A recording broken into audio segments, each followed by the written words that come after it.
Ya. Ese detalle de cómo se modula eh, eh, las vías celulares que están siendo o son los posibles candidatos para ser tratamiento de cáncer no están muy claros, o sea, no están tratadas en detalle en el PORT. Y este tiene que ver un poco, que el PORT es un libro relativamente antiguo y también tiene que ver con el contexto clínico. Resulta que hoy por hoy ya están empezando a existir terapias que apuntan precisamente al control del ciclo celular. Yo les mostré algo y lo voy a repetir en esta clase respecto a drogas para tratar el cáncer de mama, por ejemplo, que tienen que ver con el ciclo celular. Entonces, como el profesor tiene que pensar en el futuro, eh, y pasó la pandemia y está de moda el diagnóstico molecular, tenemos que entrar en detalle en el tema del diagnóstico molecular. La parte difícil para usted es que usted no tiene un curso de biología celular previamente tal, digamos, en que vean todos esos detalles desde el punto de vista genérico. Pero bueno, aquí tratamos de suplir eso porque eso se lo van a encontrar en el ambiente clínico, ¿ya? Eh, Eso. ¿Alguna pregunta antes de comenzar con la clase propiamente tal? Profe, yo no entendí qué clase bajó porque me metí a U virtual y me salen las mismas. Vamos a mostrarlo explícitamente. Y lo otro, las grabaciones que está hecho de estas clases en específico, ¿dónde la está subiendo? Ya aclaremos todo eso de una vez, ¿ya? Entonces, esas dos preguntas pueden que no sean triviales para algunos, como usted, así que vamos a abordarla. Entonces, aquí está fisiopatología. Voy a ponerme como rol como ustedes, como lo verían ustedes. ¿Ya? Entonces, aquí está... aquí hay como pestañas, ¿verdad? Van a ir apareciendo en la medida que avance el curso. Entonces, la primera pestaña que hay aquí dice sesiones Zoom Cátedra 2021. Y aquí están las clases grabadas, lo que hemos hecho, ya con la fecha respectiva. Entonces, aquí va a aparecer la clase de hoy, grabada aquí abajo, ¿ya? Eh, las- Acá cuando uno se va a la pestaña Genes y Cáncer, ¿ya? Aparecen clases que yo he editado en el pasado, ¿ya? Y están los videos interactivos y eso que te habilita. Entonces aquí estaba hasta ayer, como la clase 4, yo tengo una ligera confusión con los números de las clases, y voy a arreglarlo después cuando suba esta clase, porque la clase 4 era la 3, entonces está un poco confuso esto. Aquí estaba la clase que todavía está en el canal de YouTube, no la he bajado del canal de YouTube, porque quiero reemplazarla por esta, porque está un poco más completa esta, ¿ya? Entonces aquí está, va a estar la clase de hoy editada, pero la grabación cruda, con inclusive este diálogo, va a estar acá en la que se llama sesiones Zoom de la cátedra, que las voy a ir poniendo en orden correlativo. Respecto a la unidad que viene, que es sistema nervioso, ya está subida, perdón, la clase 4 del sistema, que sería como las 5 en realidad, del sistema nervioso, que yo la dividí en dos partes. ¿Por qué? Para que no estén ahí una hora viendo el video, sino que está dividido en dos partes, no sé, de 30 o 20 minutos cada uno, ¿ya? Y aquí va a aparecer la, una vez que termina la unidad, va a aparecer lo que se llaman las pruebas de estudio. La prueba de estudio, si mal no recuerdo, se debería activar hoy día, a ver. Ah, no, no está activa porque estoy como, bueno, un rato más, a ver, vamos a Sí, cambiarnos. como a las 10 y tanto. Ah, después de la clase, ya. 10:18. Muy bien, entonces no está activa todavía, va a estar activa ahí para que practiquen. Recuerden que esta no, les va a dar una nota, pero esa nota no vale, digamos, para lo que es el curso, pero es obligación intentarla al menos una vez para que se puedan rendir la prueba global, la primera PEP de este curso, ¿ya? El sistema detecta, así que no lo dejen para última hora ensayar esto. Y además el objetivo que tiene para aquellas y aquellos estudiantes estudiosos, ¿ya? Es que la intenten hacer desde ya. No importa que no sepan todos los contenidos desde ya o que no hayan visto las clases. Por último, se van a ir acostumbrando con los términos. Eso en neurociencia cognitiva se llama práctica de evocación, ¿ya? Andar recordando cosas, trayéndolas de la memoria de, de largo plazo a la memoria de trabajo, etcétera, etcétera. De eso no se trata este curso, pero es bueno eso para practicar. La fecha, ¿hasta cuándo está activa la prueba de estudio? Hasta el día de la prueba, hasta el de la prueba global. ¿Ya? Profe, pero es solo de estudio, no tiene nota. No tiene, o sea, el sistema le va a entregar una nota, pero esa nota no va a ser considerada. Ah, ya. Pero es obligatorio que la haga, al menos una vez, porque si no, no se le va a desbloquear la prueba cuando la tenga que hacer online o presencial, si somos optimistas. No sabemos. No, hasta el momento todo se ve que todo va como online todavía por un buen rato, así que híbrido no sé. ¿Ya? Yo creo que con usted, con carreras como usted es medio difícil porque ustedes son muchos. ¿Ya? Ya. Dicho eso, Profe, lo que yo le iba a comentar es que tuvimos como un problema de coordinación con la profe Paulina Hardy, porque luego de la clase la semana pasada nosotros le mandamos el grupo, los grupos que en el formato que ella nos pidió, pero nos dio el orden oficial este lunes. Y eso que nosotros, yo personalmente le mandé la lista de los grupos un día como hoy, pero la semana pasada, y una compañera incluso en el foro le recordó que no subieron los grupos para tener tiempo para organizarnos, y finalmente lo subió el día lunes en la tarde cuando ya estaban todas las redes caídas, y nosotros intentamos decirle que nos corriera la fecha porque si no hubiésemos tenido que presentar este día jueves el grupo que tenía que presentar, y además porque tampoco sabemos quiénes iban a tener que hacer la otra parte del trabajo. Así que ella lo corrió para el día 28, o no me acuerdo, 21 creo. Y, y ya, todavía no está ahí, pero luego nuevamente me entró la duda de, no es que las personas que no presentan tienen unos temas dentro de la guía, y eso no lo había distribuido. Así que yo el día martes, como a las 5 de la tarde, se lo recordé a la profe, y ahí recién tuvimos la distribución.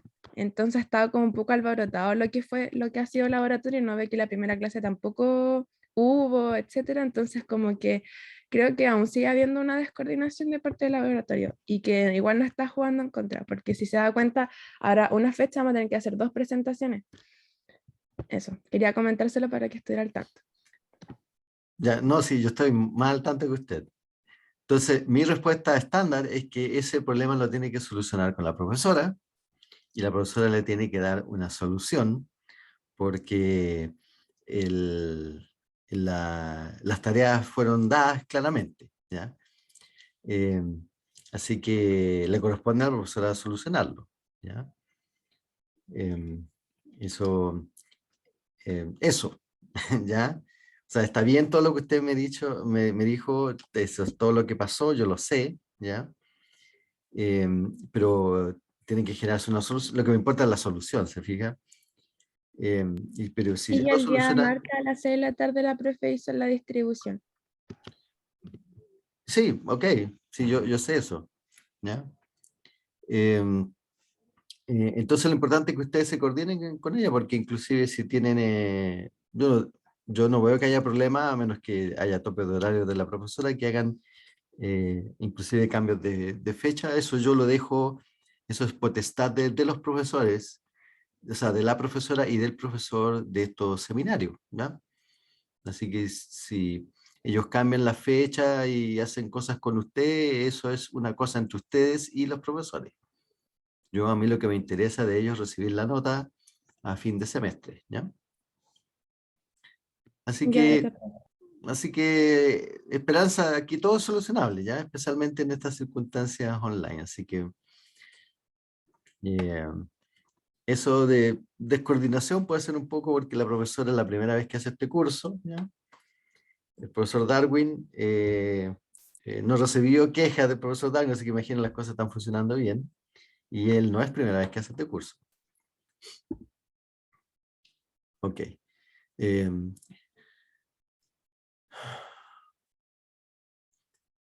Bueno, entonces, ¿alguna otra consulta doméstica? Ah, hoy día.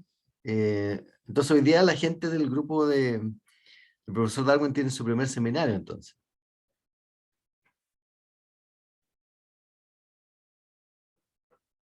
Es una pregunta. Profe, ¿usted sabe si las personas que hoy ya tenemos con Paulina Hardy, igual tenemos que ingresar a la sesión? Porque como no va a haber presentación ni nada, como que eso no me quedó claro si ya tenemos clase o algo por el estilo. Eh, eh, yo imagino que si no tienen presentación, al igual que hay espacios en el programa del curso en que semanas que no tienen seminario, no deberían entrar. Pero yo por si acaso entraría si es que tienen algún tema pendiente con la profesora, si es que ella se le ocurre conectarse. Pero si quedaron de acuerdo de que hoy día no había presentación, eso es un acuerdo de ustedes, ¿ya? Pero si hay algún tema pendiente que necesiten tratar, o si hay alguna duda. Hay una cosa que yo no lo conversé con los profesores, pero me parece un poco obvio, ¿ya? Que es lo siguiente. Si bien es cierto, y eso lo he aplicado en otros cursos, si bien es cierto, ustedes eh, no tienen estos seminarios sincrónicos toda la semana, algo que yo les aconsejo hacer a los grupos, que si hay un tiempo antes del seminario sincrónico, es decir, hay una semana en que no tienen calendarizado,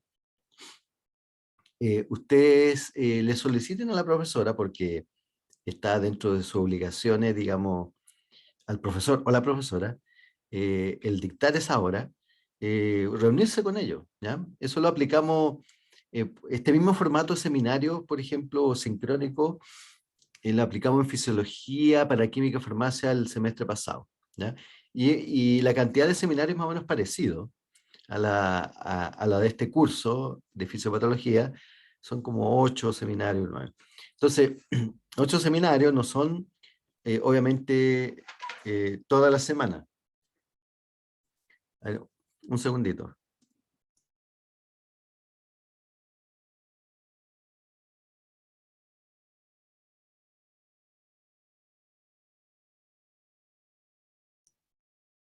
Ya, entonces, lo que hicimos en esa oportunidad es que el grupo que le tocaba presentar convino con el profesor o la profesora para revisar la presentación, ¿ya? Así que si está ese espacio de tiempo, pídanle al profesor o la profesora reunirse antes, porque es súpermente válida la pregunta, oye, profe, está buena esta presentación, ¿dónde le hacemos énfasis? Entonces muestren en las diapos. O sea, eso, algunos se quejan porque es más trabajo, porque tienen que preparar la presentación antes, pero el beneficio es que ya van a pasar por un primer filtro, porque la idea es que ustedes hagan una buena presentación, porque la idea no es, eh, eh, eh, digamos, esperar ahí para penalizarlos por los errores, no. La idea es que ustedes ocupen eso como una instancia para aprender y que les quede una buena presentación, además, no solamente para ustedes, sino para los compañeros, porque yo voy a hacer preguntas a partir de la presentación, yo me las voy a ver después. Entonces, si en el calendario hay un espacio de tiempo, los cuales hay, previo a vuestra presentación, y que quieren reunirse con el profesor en el bloque que le corresponde, y ese bloque está desocupado, se lo pueden pedir, ¿ya? Eso lo hemos aplicado en otros cursos, así que eso sería bueno que lo hicieran, ¿ya? Mostrar algo sumamente informal, muéstrenle las diapos, mire, esto es lo que hemos averiguado, tenemos esta estructura, ¿ya? No es necesario que esté totalmente terminada, así que aprovechen esta ventaja de tener no actividades toda la semana para ocupar esos espacios en este tipo de actividades de consulta al profesor o a la profesora, ¿ya? ¿Alguna otra pregunta doméstica al respecto?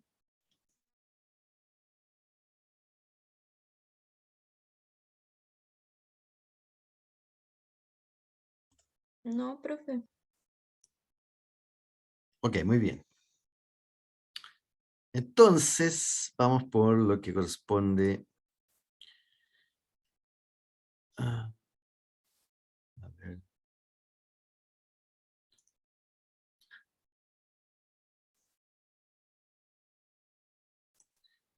Profesor, se le perdió el PowerPoint. Aquí está. Ya, se supone que ahí lo ven a pantalla completa, ¿no? Sí, profe. Ya, súper. Bueno, entonces, como les había adelantado, yo estuve revisando, siempre es bueno revisar las clases de uno que ha hecho antes.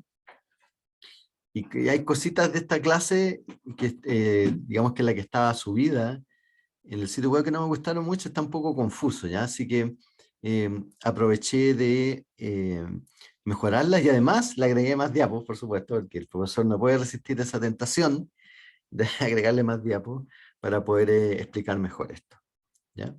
Entonces vamos a ir haciendo, digamos, la salvedad de que lamentablemente ustedes no tienen mucha biología celular molecular en vuestra formación de pregrado, ¿ya?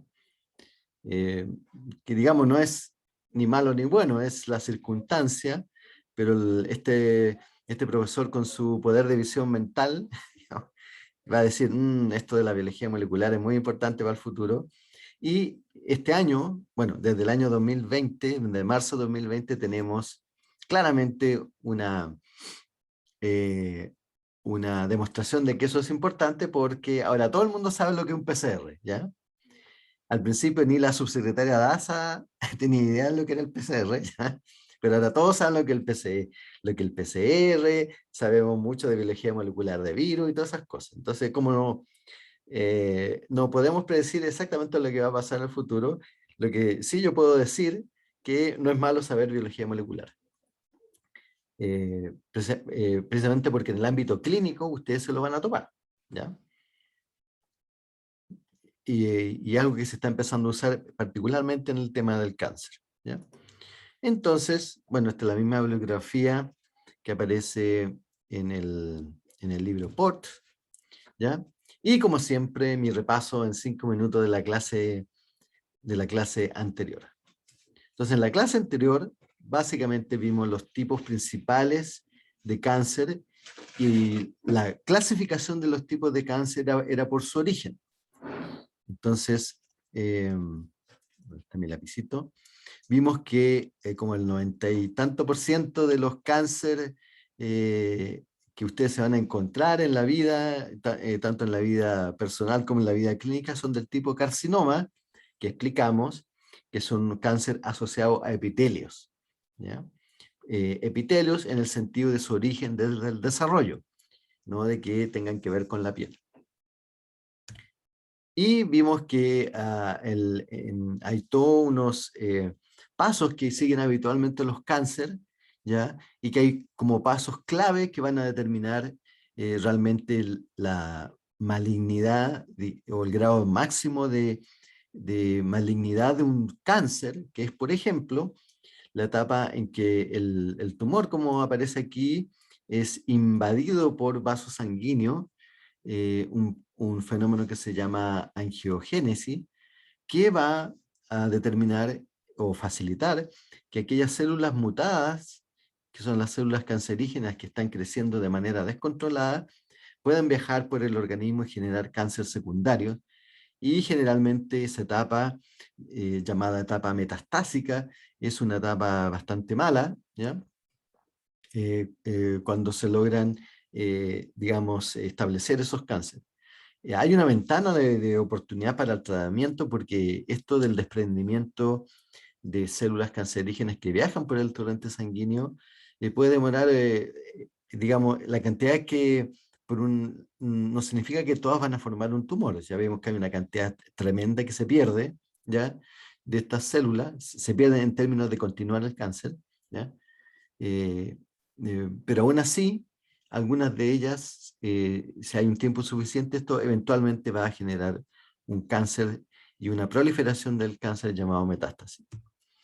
Y otro aspecto que vimos, este gráfico un poco aburrido acerca del ciclo celular, que lo vamos a repasar nuevamente ahora, porque va a ser importante para lo que vamos a ver en el resto de la clase de hoy, ¿ya? Entonces esto lo vamos a volver a repasar para que quede sumamente claro. Ya, ese sería el repaso rápido la clase. Al final de esta clase agregué un tópico que yo creo que es importante para ustedes, no para ser tal vez los médicos tratantes, pero van a encontrarse con la problemática del cáncer de mama o cáncer de seno, dependiendo del libro que vean, como se dice, y por eso yo agregué dentro de los videos adicionales, de los cuales saqué algunas diapos de esta presentación nueva, un video acerca de cáncer de mama. Y vamos a ver un poco por qué es tan difícil esto del tratamiento del cáncer de mama, que para el caso de las mujeres es el que tiene la mayor prevalencia en Chile, el cáncer de mama, ¿ya?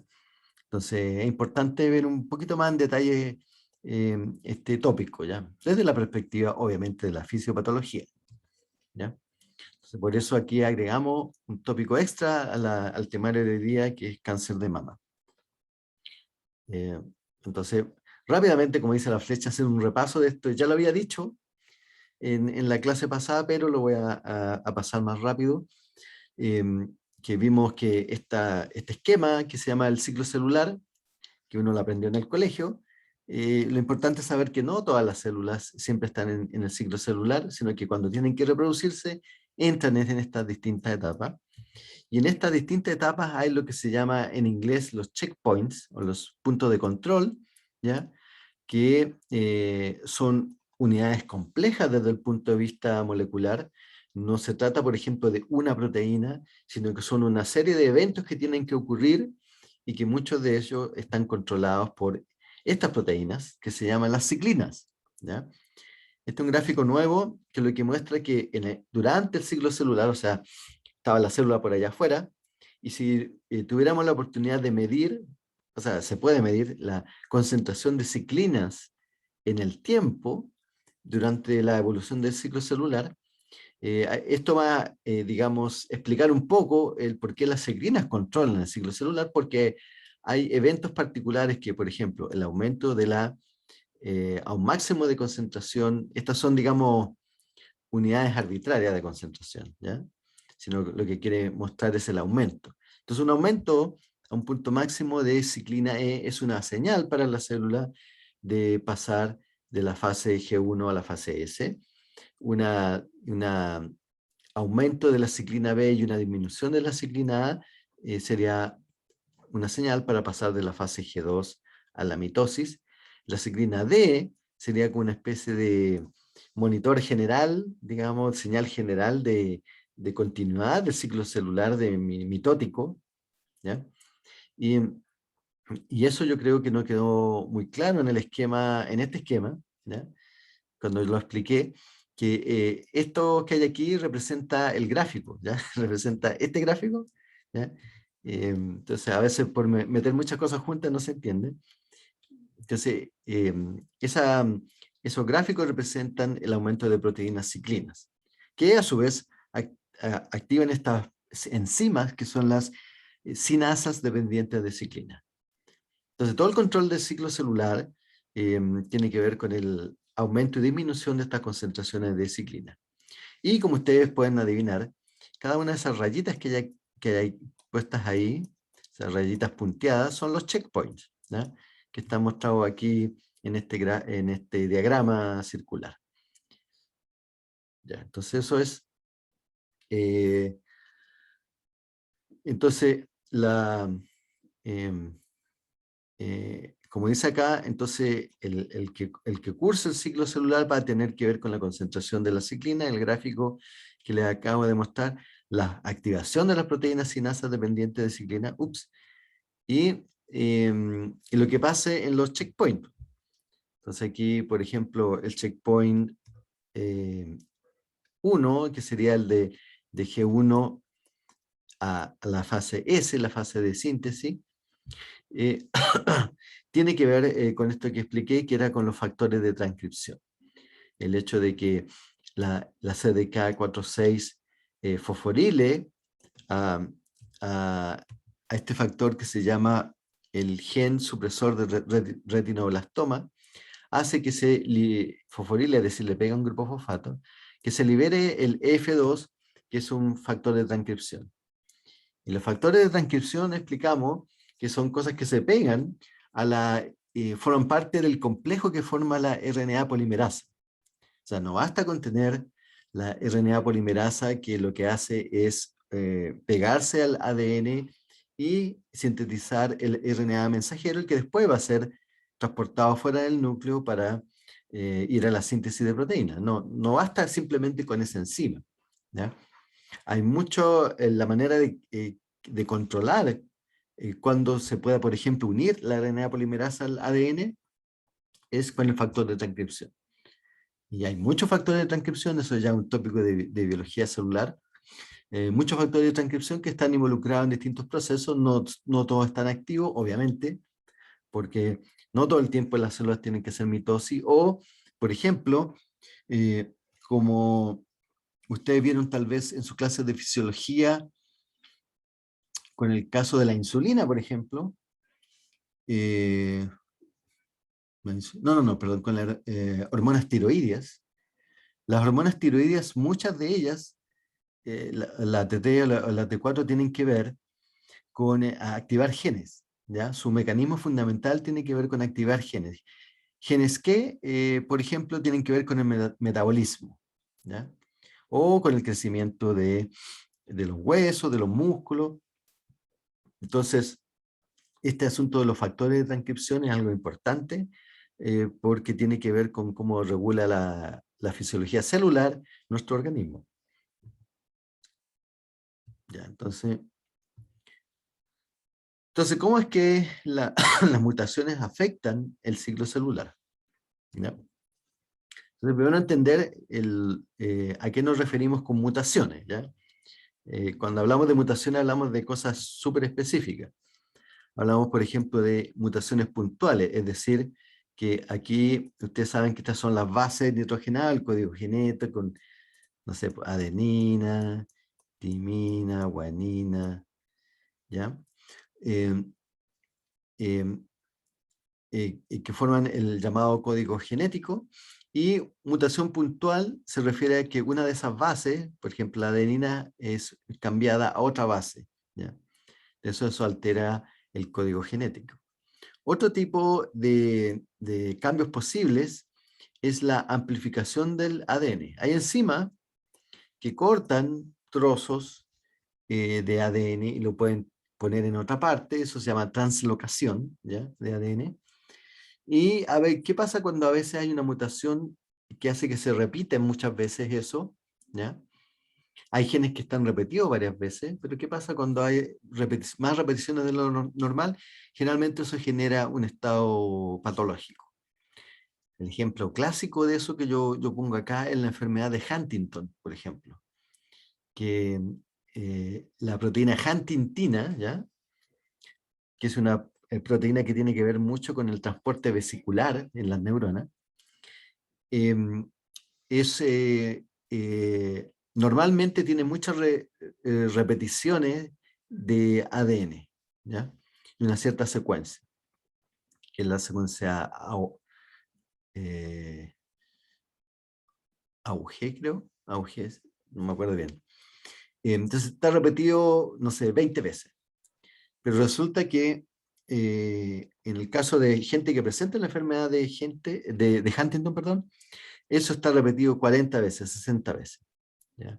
Entonces es bien curioso porque es una simple mutación que, dependiendo de la dosis, es decir, de cuánto está mutado, va a ser la severidad de la enfermedad, ¿ya? Entonces eso, obviamente, eso lo hace muy candidato esa enfermedad a terapia génica, porque hay un gen involucrado, no es como el Alzheimer o como el Parkinson, que es más complicado, o como el cáncer de mama, ¿ya?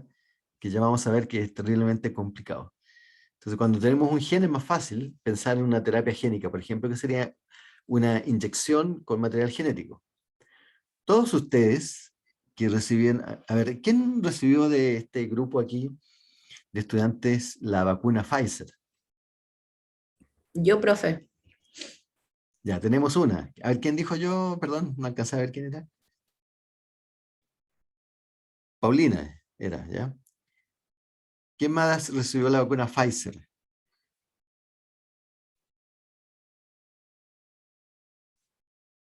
Profe, en el chat dice Damari la Cata. Ya. Ah, en el chat, perdón. Ya, la Cata, Camila, Constanza, hay hartos que recibieron la vacuna Pfizer, ¿ya?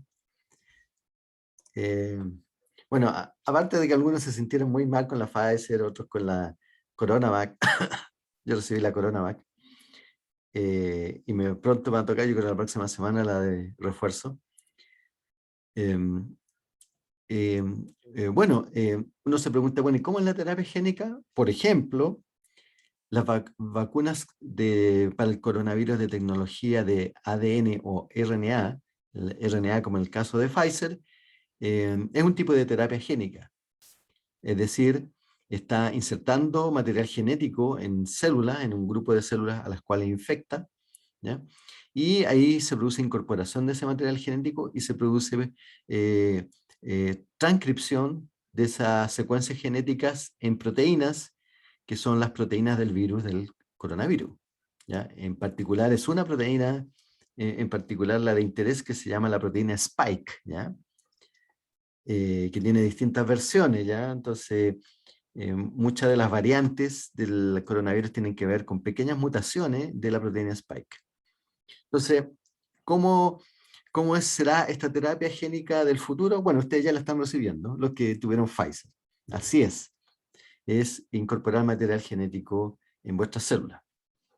Idealmente, bueno, nos falta bastante para eso. Volviendo al tema del Huntington, una terapia génica del Huntington sería incorporar eh, una secuencia en contra de la huntingtina mutada, ¿ya?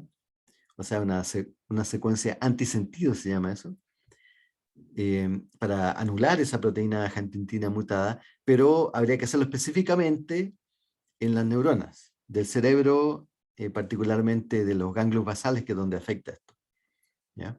Entonces nos falta un poquito más para hacer ese tema de la especificidad, ¿ya? Que no son específicos hasta el momento, ¿ya? Pero la ciencia está trabajando por eso, y la tecnología de RNA y de DNA, em, em, que son las otras vacunas, la Sputnik 5, por ejemplo, no estoy seguro si la Oxford AstraZeneca, parece que también, ¿sí? Le falta un poquito, digamos, para alcanzar eso de la especificidad. Profe, Bueno, la Oxford está lo que dijo usted, que le falta un poco la especificidad. De hecho, la semana pasada salió como un review, o sea, no sé si como un review, pero como una pequeña publicación que hicieron sobre como los de las vacunas y los avances.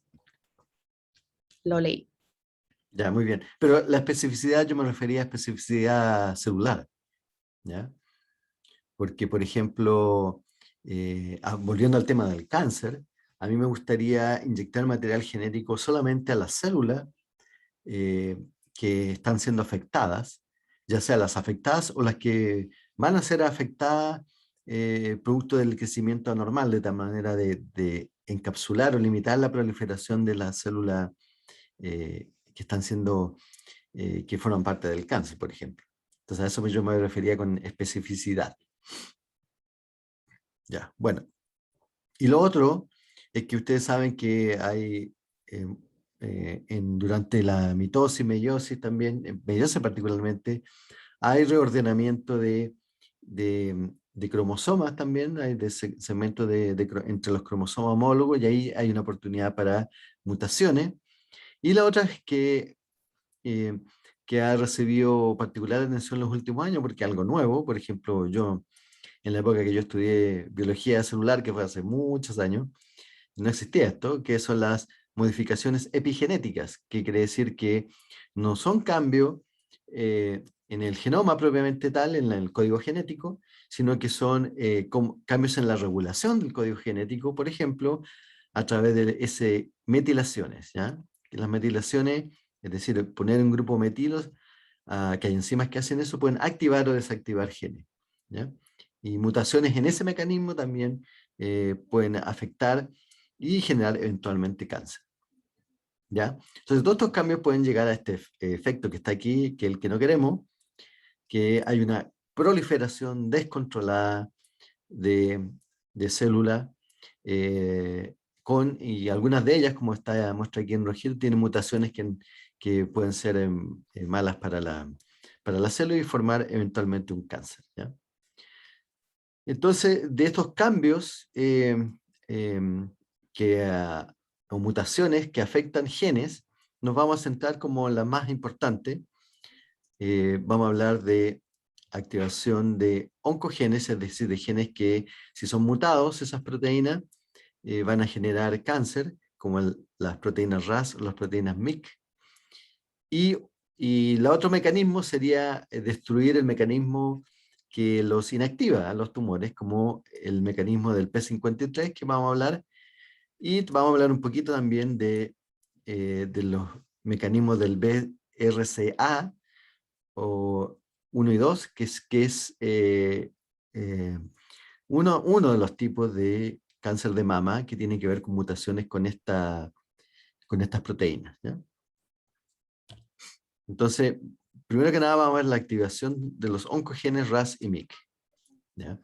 Entonces, el gen RAS, ¿ya?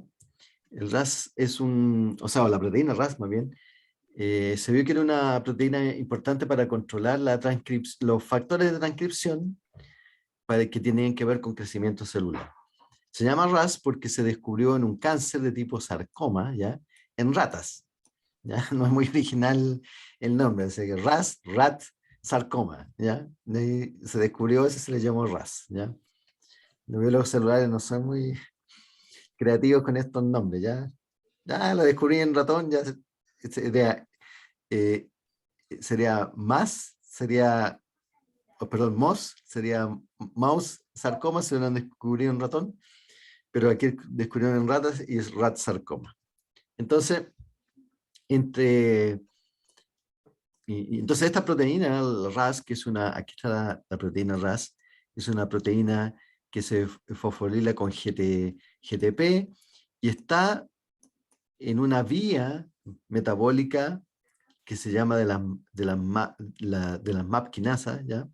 También tiene que ver con otras vías metabólicas, no voy a entrar en detalles, este no es un curso de biología celular, pero básicamente todo esto termina en dos fenómenos: transcripción genética, es decir, tiene que ver con regular transcripción genética, y lo que va a tener como consecuencia proliferación celular, ¿ya? Entonces son las cosas que se lleven como para la casa. Y entre el 20 y el 30% de todos los cánceres humanos tiene que ver con mutaciones en el gen RAS. Y como pueden adivinar por el nombre, es algo particular de las cánceres de tipo sarcoma, ¿ya? Que es la mayoría de los cánceres, como hemos visto en la clase pasada. Entonces, ¿cómo es que funciona esto de la vía RAS? Entonces aquí tenemos el núcleo celular, ¿ya? Esto es el núcleo celular, y aquí está la membrana celular de una célula cualquiera. ¿Y cómo funciona esto? Entonces está el gen RAS, ¿ya? Que produce esta proteína RAS, que es una proteína que puede fosforilar a otras proteínas, ¿ya? Aquí el paso número 2. La proteína RAS, que es una proteína de membrana intracelular, ¿ya? Es activada por un receptor. Aquí está el receptor que se llama receptor de factores de crecimiento. Entonces viene una señal que le dice a la célula: ya, tiene que crecer célula, tiene que multiplicarse. Entonces ese receptor lo que hace es activar la proteína RAS. Y la proteína RAS activa, como vimos en un gráfico anterior, una serie de cascadas de fosforilaciones, ¿ya? Hasta que finalmente llega aquí a activar un factor de transcripción en particular, ¿ya? Y eso genera obviamente una fosforilación de un factor de transcripción, y se produce la transcripción del material genético, ¿ya? En este caso RNA, que después sale y genera proteína. Entonces, ¿en qué está involucrado eso? ¿Qué tipo de proteínas está sintetizando? Por ejemplo, proteínas que tienen que ver con el ciclo celular, como la ciclina o la CDK, ¿ya?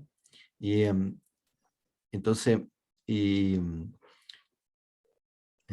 Eso, entonces como vemos, si se activa este gen, va a promover la transcripción. Entonces potencialmente es una mutación que va a generar proliferación celular. Entonces, como ustedes pueden adivinar, si esta vía está descontrolada, va a producir cada vez más síntesis de proteína y va a aumentar la proliferación celular, ¿ya? Entonces tiene que ver con el checkpoint 1 que vimos, que es pasar a la fase S, ¿ya? Y tiene que ver con la síntesis de esas proteínas, ¿ya? Entonces, si hay una mutación, que sería el punto 5 acá, que afecta el gen RAS, hay como 3 tipos de mutaciones que están descritos en la investigación sobre el gen RAS. Lo que va a generar acá es una como versión hiperactivada del gen RAS. Entonces, en vez de estar esperando esta proteína RAS ser activada por este receptor de factores de crecimiento que está acá, ¿ya? Claro, en vez de estar esperando acá este factor de crecimiento que se active para activar el gen RAS, la proteína RAS, perdón, esa enzima, la proteína RAS va a quedar activada. Entonces va a estar siempre produciendo estas proteínas que van a promover el paso de ese checkpoint a la fase de mitosis. Y entonces va a contribuir a la proliferación. Entonces, el MYC es parecido, el gen MYC que está por acá. Sí hay una pregunta, dígame. Sí, profe, yo es que me perdí un poquito. Entonces, cuando el gen RAS tiene una mutación, ya no va a necesitar el factor de crecimiento para activarse, Claro, entonces, o sea, porque lo va a hacer por sí sola. no lo mencioné, pero hay 3 tipos de mutaciones RAS que generan eso, ¿ya? O sea, no es que se mute y genera eso, no. Y están bien definidas el tipo de mutaciones. Y esos 3 tipos de mutaciones caen en esta categoría, es decir, que generan una versión de RAS que está constitutivamente activada, ¿ya? No necesita ser activada por el factor de crecimiento. Entonces lo que va a generar el gen, aprovechando en esta diapo también está el RAS, es que esta vía que normalmente activa RAS va a estar siempre activa, ¿ya? Entonces va a estar siempre generando estos productos de acá, que son los productos que necesitamos para pasar a la fase S, ¿ya? ¿Alguna otra consulta? Ahí me quedó claro, profe. Gracias. Ok. Bueno, entonces el otro gen importante es el gen MYC, ¿ya? Que tiene que ver con proteínas que tienen que ver con el crecimiento celular, con la sobrevivencia de la célula, y que también si está sobreactivado va a producir como más insumos para que facilitar que la célula prolifere, ¿ya? Entonces, este es un ejemplo que estaba en la clase pasada. Si yo tengo en el laboratorio, yo tengo un cultivo celular, que en una plaquita sí tengo célula, y yo le echo factores de crecimiento, va a actuar sobre esta vía RAS y va a generar la proliferación. Pero, como vimos en ese esquema súper complicado que vimos de muchas vías de ciclina, hay señalizaciones que generan inhibición por contacto, ¿ya? Entonces, normalmente la célula, cuando entra en contacto, aquí se ven que están en contacto muy estrecho una con otra de las células, ¿ya? Cuando están chocando con otras células se produce lo que se llama inhibición por contacto. Entonces, como que no se montan arriba de una arriba de la otra estas células cuando están creciendo, ¿ya? Bueno, entonces, la consecuencia de estos 2 tipos de mutaciones que es precisamente se saltará este checkpoint, ¿ya? Y propiciarán de que la célula entre a la fase S, lo cual es una de las condiciones para que pueda proliferar la célula de manera descontrolada. Ahora, esa es la vía en la cual podemos activar y promover que la célula entre en una etapa de mitosis activa, ¿ya? siendo que no es necesario, porque no hay las señales, sino que es por efecto de una mutación. Ahora, la otra vía de generar cáncer es inhibiendo aquellos genes que tienen que ver con la supresión de tumores, ¿ya? Entonces, uno de ellos es el gen, el P53, que es uno que se activa cuando hay un daño celular en la célula, se genera la síntesis del P53, ¿ya? Y eso se hace en el checkpoint de pasar de la fase G2 a la fase M de mitosis. Entonces, cuando se detecta un daño en el material genético, hay enzimas que lo que hacen es sintetizar la P53, ¿ya?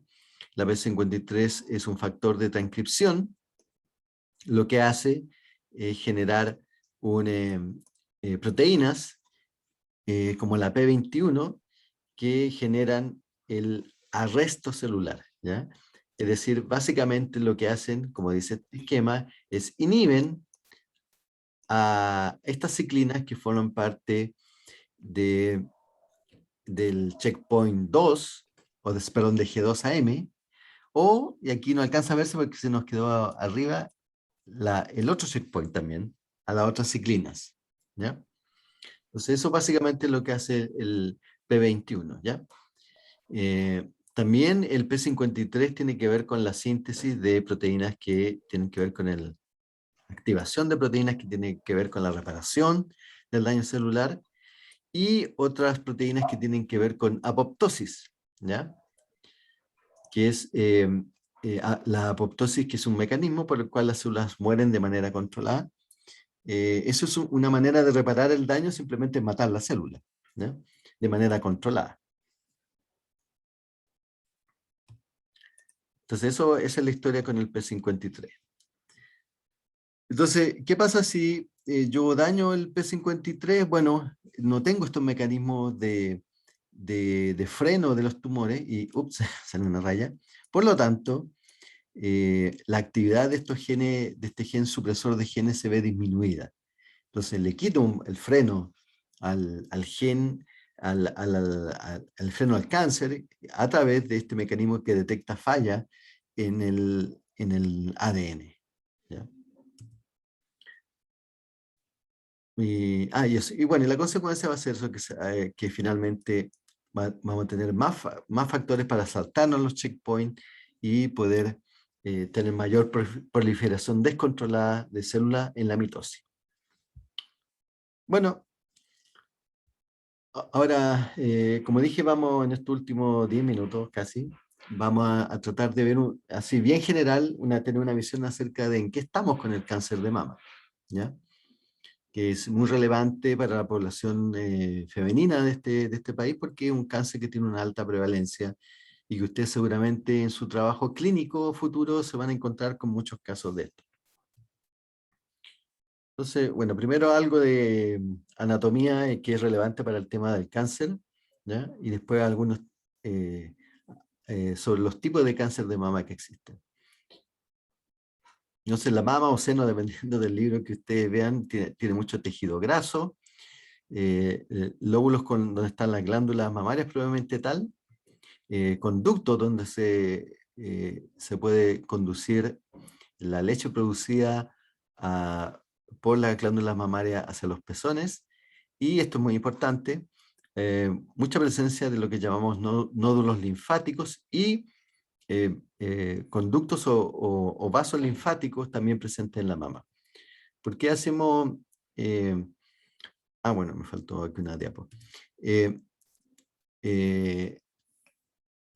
En términos de clasificación de los cánceres de mama, hay como la clasificación, hay varios subtipos, pero vamos a hacer como la clasificación patológica gruesa, ¿ya? Hay dos tipos de cáncer de mama. Aquí lo copié de algo que en vez de mama le dicen seno, ¿no? Uno es el carcinoma ductal in situ o DSIS, que es el carcinoma que empieza en algún conducto de estos conductos que conducen la leche eventualmente, pero que en general es un carcinoma de tipo benigno, en tanto se mantiene encapsulado, o pueden pues nos podemos referir a ese como las primeras etapas del cáncer.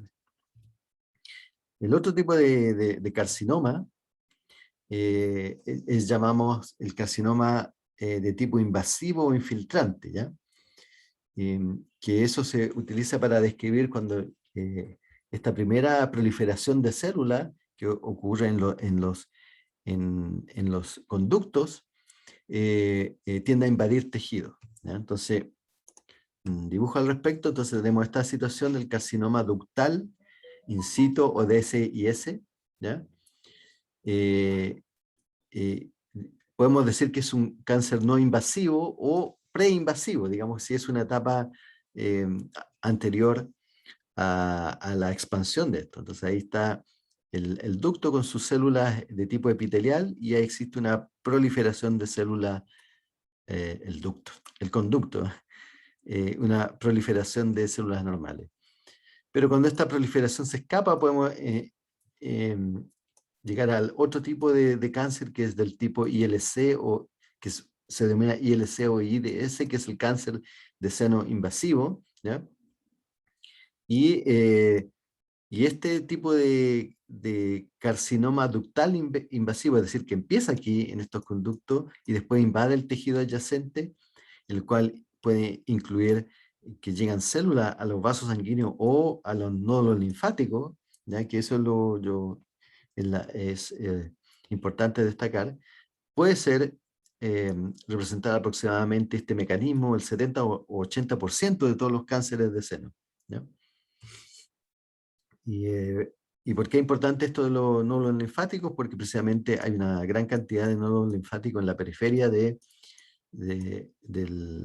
las glándulas mamarias, y entonces sería como fácil transportar células, estas células mutadas y generar una expansión del cáncer de mamario. En general, este tipo cuando está en esta fase invasiva, en general, hay que decirlo, tiene un muy mal pronóstico, ¿ya? Por eso es que el cáncer de mamario es súper importante de la detección temprana, porque cuando ya llega a esta etapa es difícil pararlo, ¿ya? Desde el punto de vista clínico. Entonces, y esto es para vuestro espanto, en general tanto de hombres como mujeres, ¿ya? Esto del cáncer mamario es muy complicado, ¿ya? No hay múltiples mutaciones. Este mapa me gusta mucho porque, uno, es complicado, entonces revela la complejidad del fenómeno, y por otro lado, quiere mostrar que no significa necesariamente uno o dos genes involucrados, sino que pueden haber muchos genes involucrados. Entonces, por ejemplo, para entender este esquema, lo que está en naranja significaría un aumento de la actividad de esa vía intracelular específica de las células de las glándulas mamarias, ¿ya? En este caso serían como las células ductales o las glándulas mamarias propiamente tal, ¿ya? Y lo que está en azul sería una mutación que lo que genera una pérdida de función dentro de alguna de estas vías metabólicas. Entonces, aquí vamos a señalizar algunas que ya la hemos revisado en la clase. Entonces, una mutación en el TP53, que es el gen de la proteína 53, está involucrado en alrededor del 46% de los cánceres mamarios, ¿ya? Y una mutación en el factor de transcripción MYC, ¿ya? Por eso está aquí en el núcleo, está el MYC, que está representado aquí, es responsable de alrededor de un 20%, ¿ya? No quise poner todas las mutaciones posibles en porcentaje. Si les interesa, digamos, ahí está la referencia donde saqué esta imagen. Simplemente resaltar los dos tipos que hemos visto principalmente hasta ahora desde el punto de vista molecular. Entonces, eso es súper importante. Entonces, bueno, hay otro gen que uno tiende a pensar que es el más específico, que es el BRCA, que se llama el gen del breast cancer, por eso es la sigla en inglés, ¿ya? Que tiene una particularidad, que son genes que tienen que ver con con mecanismos de reparación, ¿ya? Y fue descrito, por eso tiene el nombre de Breast Cancer 1 o Breast Cancer 2, ¿ya? Cáncer de mama 1, cáncer de mama 2. Y lo interesante de este gen, que es un poco un candidato para diagnóstico molecular, ¿ya? ¿Por qué? Porque hay ciertas mutaciones de este gen que van a determinar que hay una alta probabilidad de que si está mutado este gen y usted se puede hacer el diagnóstico, no sé aquí en Chile, yo me imagino que tal vez alguien lo está ofreciendo, pero en términos de biología molecular uno puede medir esto y ver si está presente este genoma mutado, ¿ya? Y lo interesante es que es un gen que se hereda, existen dos copias de esto, uno que viene de la madre y el padre. Entonces, lo importante es que si eh, eh, el padre tiene alguna de estas mutaciones, a las hijas que salgan eh, de ese matrimonio con una mujer normal para esto, hay una cierta probabilidad de que, tenga, desarrolle cáncer mamario, ¿ya? Entonces es importante la contribución tanto del madre como del padre para el desarrollo del cáncer mamario desde el punto de vista genético. Ya, y bueno, y esto ya lo dije, y tienen que ver con reparación y por lo tanto se les llaman como genes supresores de tumores.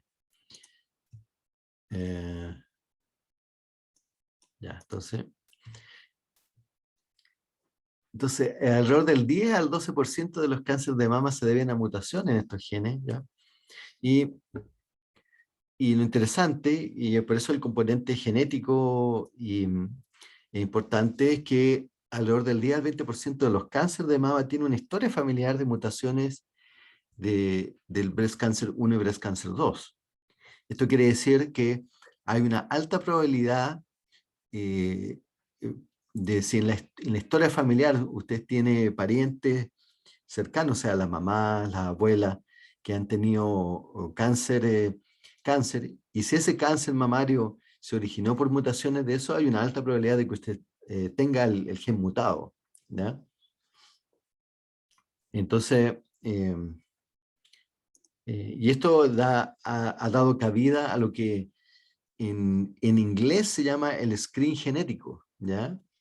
Que es el hacer un perfil genético de las mutaciones que ustedes tienen, por ejemplo, en este tipo de cáncer, ¿ya?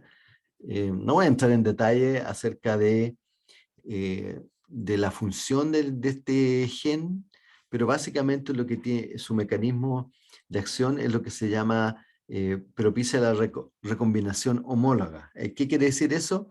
Que si se detecta un daño celular en un segmento del material genético, lo que hace esta es unirse con otras proteínas y cortar ese pedazo y combinarse con la copia no dañada y sacarle una copia y pegarla ahí. Eso es básicamente recombinación homóloga. Esto por un tiempo se le conoció como el gen Angelina Jolie. ¿Por qué? Porque no sé si ustedes se acuerdan de esto, pero eso fue no hace muchos años atrás, debe haber sido unos 4 o 5 años atrás, en que Angelina Jolie, esta actriz, dio a conocer de que ella se hizo un test genético para detectar estas mutaciones, son mutaciones particulares de este gen, y ella decidió, en base a ese resultado, dado que su madre había muerto de cáncer de ovario, ¿ya? Que este gen también tiene que ver con, en general, cáncer de mama, cáncer de ovario, ¿ya? Decidió hacerse una doble mastectomía y también se sacó los ovarios y creo que las trompas también, como de manera preventiva. Ahora, a la fecha no está absolutamente claro, así que efectivamente eso sea de carácter preventivo, ¿ya? Bueno, Angelina Jolie no le dio cáncer, digamos, pero se han hecho algunos estudios en gente que ha tomado esa decisión y aparentemente en el corto plazo, lo que alcancé a ver de esos estudios, no hay uno no puede ser tan categórico que efectivamente hacer una doble mastectomía efectivamente te previene el tener cáncer mamario, porque ya no vas a tener las mamas, pero en general, como este mecanismo es de todas las células, no solamente de las mamas, de los senos, te puede dar cáncer en otra parte, ¿ya? Entonces, los primeros estudios que se hicieron, parece ser que en el corto plazo no hay una gran diferencia. eh, Estoy hablando en el corto plazo de 5 a 10 años, pero algunos estudios indican que tal vez en el largo plazo de 20, 30 años, eh, que todavía no sabemos porque son cosas que están pasando en las últimas décadas, sí podría tener efecto este tipo de cirugía preventiva. Entonces, fíjense lo interesante desde el punto de vista de lo que nos viene, con un screen genético, que a ver, creo que en la siguiente diapo, no, eso, ay, perdón, este diapo, esto demuestra en lo que se llama un screen genético, es decir, muestra distintos tipos de mutaciones de distintos genes que están involucrados en el cáncer, no solamente está, a ver, veamos dónde está, aquí está el BRCA1, por ejemplo, el que estamos hablando ahora, pero hay un montón de otros genes, entonces hay gente que lo que está tratando de hacer es, bueno, determinar en este tipo de población, porque esto varía de población, cuál es la probabilidad de que usted desarrolle un cáncer si tiene tal y cuales mutaciones, porque no basta con una mutación, sino que son varias. Entonces, eso es algo que se está haciendo en algunos países, se está ofreciendo como servicio. Aquí en Chile no tengo muy claro que eso esté pasando todavía, porque además eso requiere un estudio poblacional, o sea, estudiar el cáncer, no solamente el cáncer de mama, sino que todos los cánceres aquí a nivel de Chile.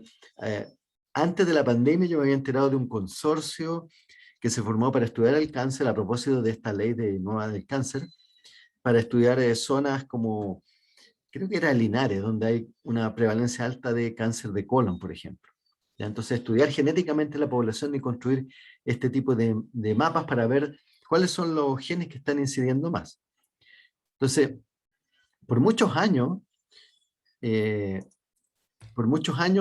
con el tema del cáncer, digamos, y con esto termino, teníamos como una visión, la investigación era como esta caricatura, ¿ya? Entonces tenemos este gran elefante que sería como el problema del cáncer, y bueno, los investigadores estamos viendo esta proteína en particular, ya que tiene que ver con la pata del elefante, y dice, entonces es un árbol.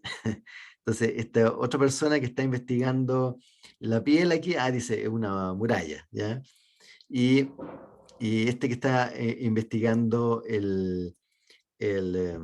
los colmillos, dice, es una lanza, ¿ya? Entonces, el gran problema, como ustedes pueden visualizar de esta imagen que yo les mostré aquí, esta imagen, que hay muchos genes involucrados. Entonces cuesta tener una visión general. Entonces, para tratar de tener esa visión general es que ha surgido el diagnóstico molecular y la idea de hacer una especie de perfil genético, como muestra acá, de qué tantas mutaciones tienes tú y qué probabilidades tienes de tener tal o cual tipo de cáncer, ¿ya? Y esto está en desarrollo. Se ha hecho en algunos países europeos, por algo a Angelina Jolie se le hizo, pero tenemos el tema que eso depende de las poblaciones. Entonces tenemos preguntas abiertas, por ejemplo, ¿qué pasa en la población mapuche, por ejemplo? O en los pueblos originarios, ¿ya? ¿Comportará el perfil genético de la misma manera? ¿Qué pasa en Linares, por ejemplo, donde está ese cáncer de colon gran aumentado? ¿Cuáles son los genes que están presentes en la población que son más importantes? Por lo cual nosotros podríamos hacer una predicción de qué tipo de cáncer desarrollará. Entonces, todos esos son temas fascinantes desde el punto de vista de la biología que se están estudiando y no se extrañen que de aquí a 10 años más ustedes pueden hacerse un examen cuando tengamos resultados de esto, un examen genético, tener su perfil genético con la probabilidad de tener uno u otro cáncer, y en el caso de la población femenina, lo más probable que el primer tipo de screening para esto se desarrolle para el cáncer mamario, cáncer de mama, porque es el que tiene la mayor prevalencia. Y esa sería la clase de hoy, jóvenes.